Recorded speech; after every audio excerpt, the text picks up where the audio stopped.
Say your name and... My name is Ted Tegler. Brief background. I've been employed at Rocky Flats for 23 years. I've had held several positions with the steelworkers, member of the Nuclear Workers Committee. I served for a year on the Rocky Flats Environmental Monitoring Council. I've testified on 2 different occasions in front of Congress on safety issues at Rocky Flats. I'm currently serving on the Union Safety Committee. Since EG&G took over in January 1990, they instilled a new philosophy at Rocky Flats. We're having ongoing culture change. They instill a positive attitude, taking ownership of your job, trying your work, safety being #1 priority. EG&G has demonstrated by their actions that they're serious and are committed to safety. And we can show that from the Union Safety Committee as background. Furthermore, when any safety issue or concern is identified, EG&G has taken aggressive action to make corrections to correct that deficiency. I would ask the activists and the people here that are against Rocky Flats and environmentalists, why don't we pay attention to the real problems here in Colorado? Here's an article from the Rocky Mountain News, March 1990, called Dumping on the Range. This talks about the high polluters of Colorado. The top 3 polluters in this state are CF&I, Coors, Martin Marietta, let alone the Arsenal. Rocky Flats does not appear on the top 10 list of polluters.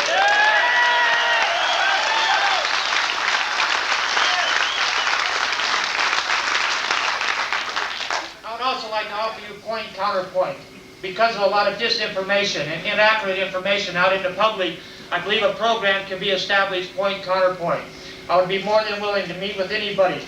If this is to the news media, to the activists, to the concerned citizens, to anyone who wants accurate information, please reduce your point or your concern to writing.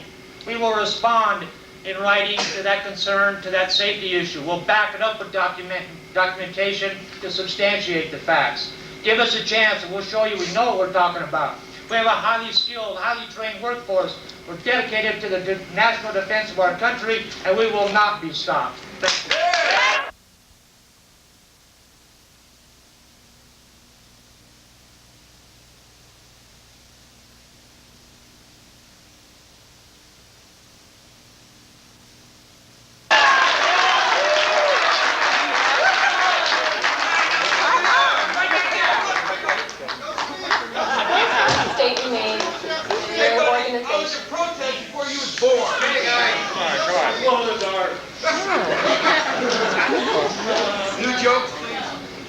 My name is Jim Kelly. I'm with the United Steelworkers of America, the union that represents the people at Rocky Flats.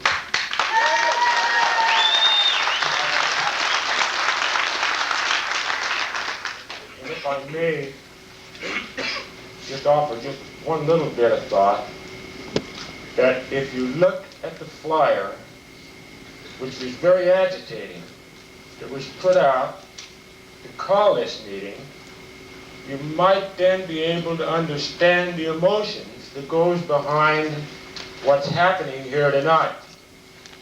Because what you have is a group of people who have been very dedicated for years and years of their life carrying out the defense program that's been put forth by a number of presidents of the United States and Congresses in this country. Rocky Flats is a safe place to work. I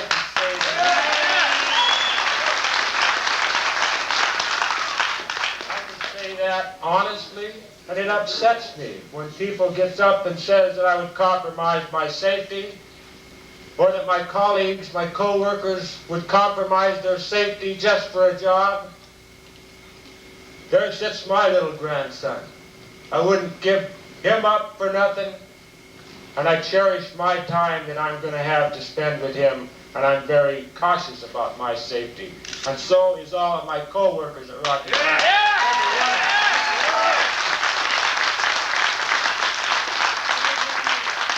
Yes, I agree that we should let all speakers, I have to say that to you, we should let each one have their say. And there's diversified opinions, and we can all handle that. And I might just close with this, that if the recent events that this country just went through, and the fact that we were able to prevail, if anyone wants to think that one of the reasons that Saddam Hussein Army didn't come out of the ground and use their gas. He was just a little bit afraid of what he might get back, and that's what it's all about. If it's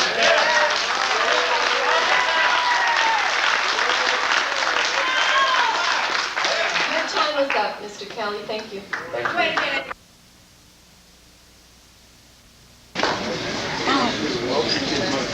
I'm Jan Pilcher with the Colorado Chapter of Physicians for Social Responsibility. And I would like to respond to the previous speaker's request that we substantiate our allegations against the plant. I would like to show you a document written by your own agency, the Department of Energy, submitted in February of this year to the United States Congress. It is a request for $100 million to replace outdated, deteriorating, and unworking safety alarms in your production buildings. This is your document submitted by your agency. I met with your officials yesterday, including Mr. Nelson, to discuss this document. And actually, the issue shifted for me from one of being alarmed as a citizen of this community, a parent with children and a neighbor, about safety concerns, alarms that aren't working, and I'll go into that in a minute, to one of the plant management being curiously unfamiliar with this document. It's a request for $100 million for systems that do need to be replaced. I will let them do the rebuttal since I don't have time, but I will tell you it is alarming to me for them to say this is not altogether accurate, that we really have safe systems working out here, and yet at the highest level they submitted a document saying things are an alarming violation out there. You are the workers. You let us know if what your own agency wrote is truth or not. I would just like to state, and these will be direct quotes from some of this document. They cite 3 different safety systems that are out of compliance. And this is your own budget request document for fiscal 92. Existing plant and security alarms are, quote, outdated, overloaded, deteriorated, inadequate for the requirements of the Rocky Flats plant today, totally inadequate for the plant in the future. Numerous deficiencies and vulnerabilities undermine the ability of Rocky Flats plant management staff to properly maintain security for special nuclear materials and classified materials, to provide for mandatory fire protection, to adequately ensure life, safety, and responsibly protect the environment and public. This is from your own document.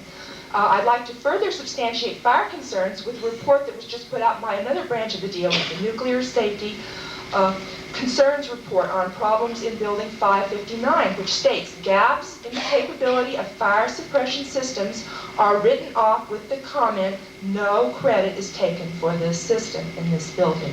These are your own documents. And I would like to know whether they're accurate or not, because this does reflect on the safety of your work in those buildings if you are a worker there. Time is short.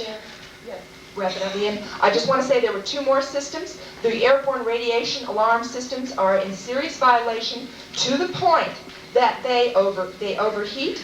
The alarm systems go off in such ways that they cannot detect radiation excesses. And thirdly, criticality alarms and broadcast systems don't go on.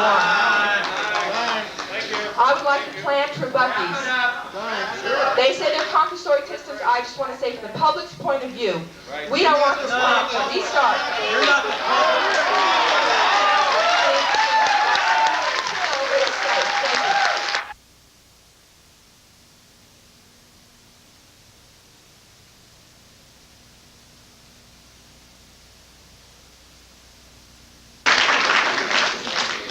You representing the plant? Yes, my name is Shirley Olinger, and I work for the Department of Energy. And I'm here to explain some of the comments that was raised earlier by Ms. Pilcher. Okay. We spent 3.5 hours with Jan and Dr. Moore yesterday to explain the Department of Energy's budget request. I thought we explained the bases for the safety systems, for the alpha detectors, the criticality detectors, and the fire protection system, and explain why we felt with the compensatory actions that we're taking in the plant, we are safe today. I think they understand that. In addition, we explained the importance of each of the layers of defense in our systems. We, unlike a medical hospital or a school system or a church we insist on many layers of defense for our safety system. Not one, not two. We have 5 to 6 for each of those systems. When any one of those levels of defense are vulnerable, we insist on funding and upgrading. In addition, I think it is proper, and I would think the public would insist, that we ask for the best technology that's available. And that is what the budget is requesting.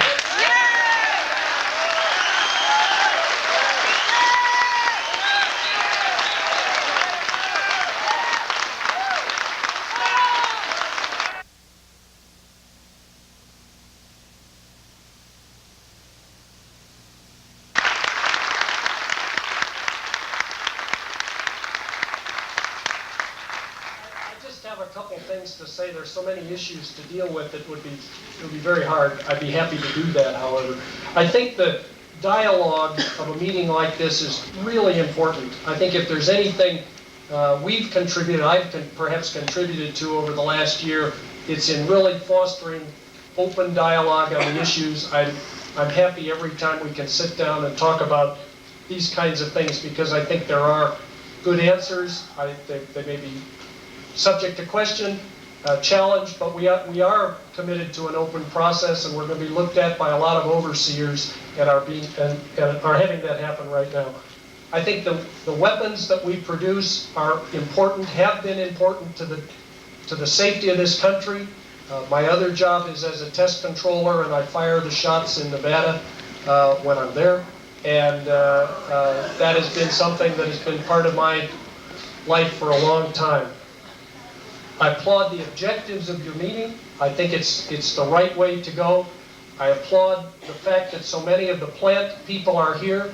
In the almost 31 years of federal service I've had now, I can say straight out that I've never had the pleasure to work with such a good, dedicated, educated, committed workforce as there is at Rocky Flats.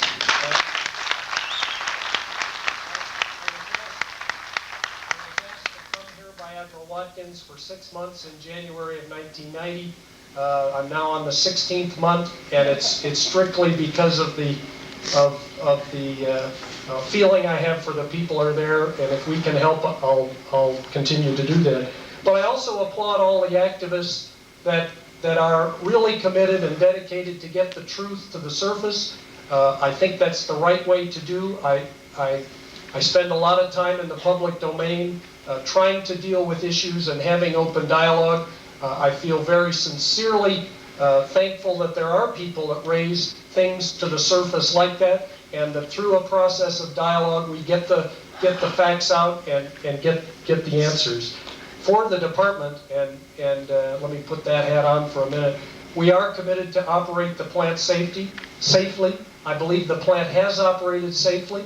I think the culture change that we hear about over this last year really means that we're operating in a different environment, only in the aspect of we're operating in a mode where we have to leave a documentation trail that others can come see us. No one is telling the technicians, the technical people, engineers at the plant how to do their job better. What we're doing is telling them that we have to document things and be more formal so that others can come see us and agree with what we're doing. And I think that's a real plus for the future, and the only way we'll be able to survive.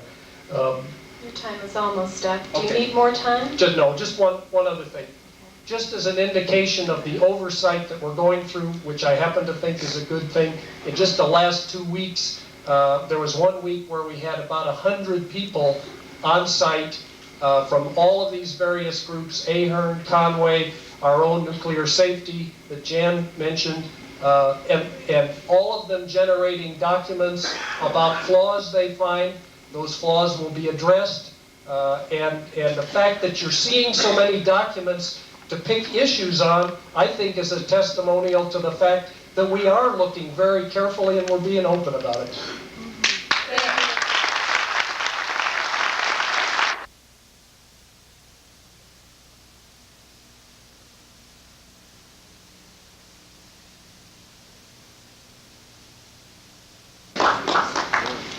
My name is Bob Schultz. I am the mayor of the city of Broomfield. I'm here tonight, along with scattered members of staff throughout the audience, to learn and listen, but I do have a couple things I'd like to share. A couple of years ago, the city of Broomfield and other cities were on the verge of filing a major lawsuit against the Department of Energy in Rockwell.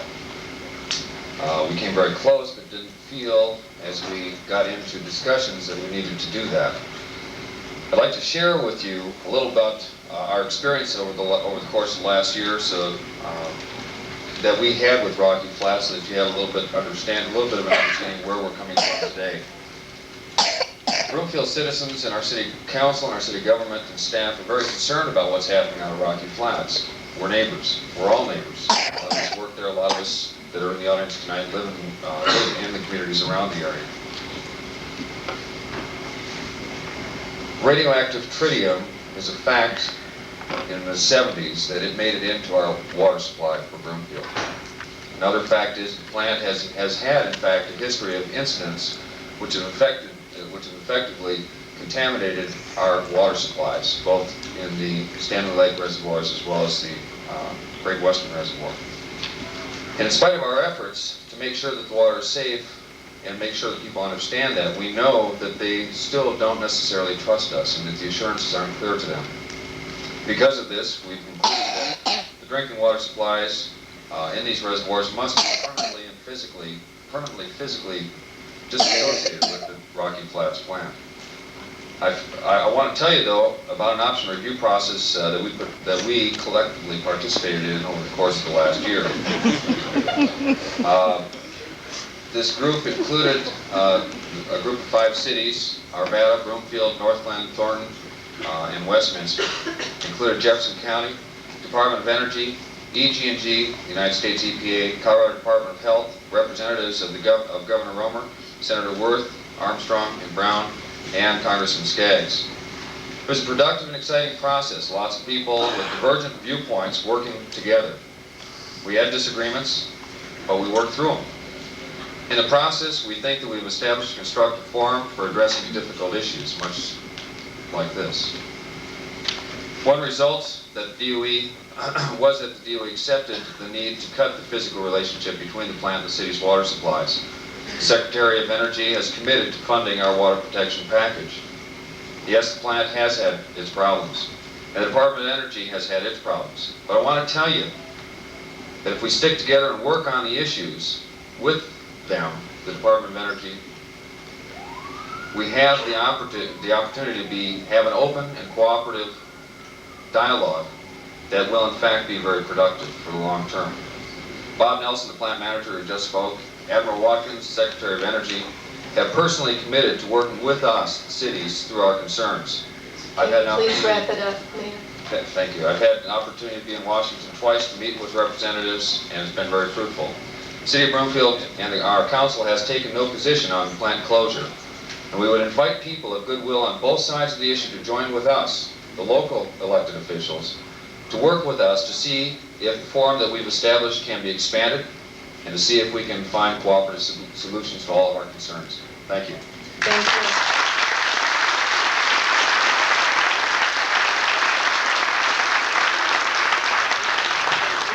Okay, what we're planning to do now is to move.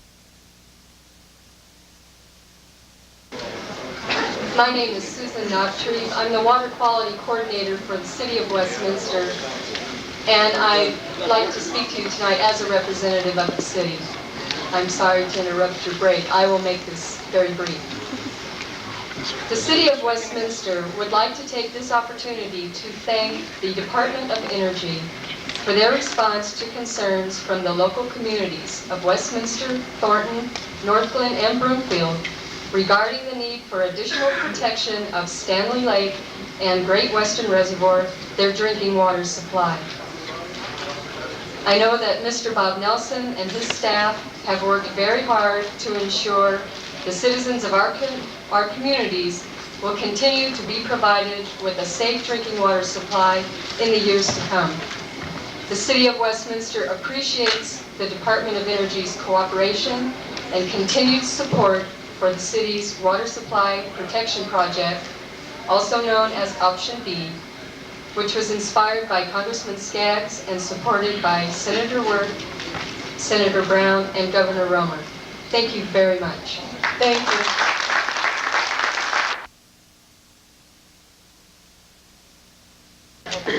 My name's Matt Glasser. I've worked for the city of Broomfield, and I've been working on behalf of the city's efforts to try and cut the physical connection between the Rocky Flats plant and the city's drinking water reservoir.